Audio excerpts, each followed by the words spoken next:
দীর্ঘদিন পর আবারও সুখবর পেতে যাচ্ছেন সৌম্য সরকার। শ্রীলঙ্কার বিপক্ষে হয়তোবা টেস্টে আবারও দলে জায়গা পেতে পারেন সৌম্য সরকার। বিষয়টা অনেকটাই নিশ্চিত হওয়া গেছে। বিসিবির চিকিৎসক দেবাশিস রায়চৌধুরী বলেছেন সৌম্য সরকার এখন আগের চেয়ে অনেকটাই সুস্থ, সুতরাং তিনি চাইলে শ্রীলঙ্কার সাথে খেলতেই পারেন।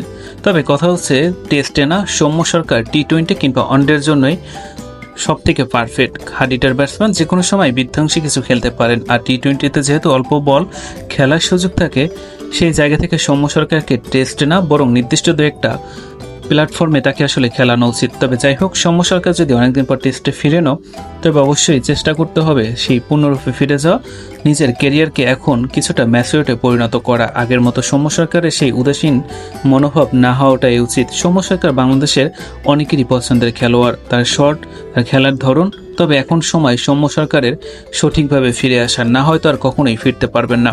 কেননা জাতীয় টিমে এখন পর্যন্ত অনেকটাই সময় দিয়েছেন, অনেক দিন খেলেছেন। তবে সর্বশেষ কথা হচ্ছে সৌম্য সরকার হয়তো ফিরবেন টেস্টে। তবে আমরা মনে করি তিনি টেস্টের জন্য না বরং তিনি টি-20 কিংবা ওয়ানডের জন্য ফিরে আসলে ভালো হবে। সেটা বাংলাদেশ ক্রিকেটের জন্যই এই মুহূর্তে সবথেকে বেশি ভালো হবে।